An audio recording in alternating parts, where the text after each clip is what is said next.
We're really challenging how we've always done it. How can we do this faster and more efficient? We got all this new equipment, we got new minds in here, new thoughts, all these innovative ideas combined with over 70 years experience. We're changing right now for the future.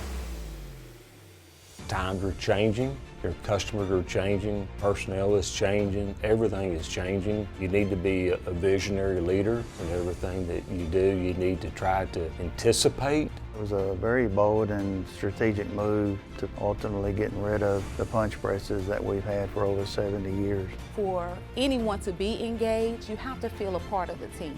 Going through the paperless process, we can access information online instantly, real time. What is the impact on the environment? Is your method in which you process.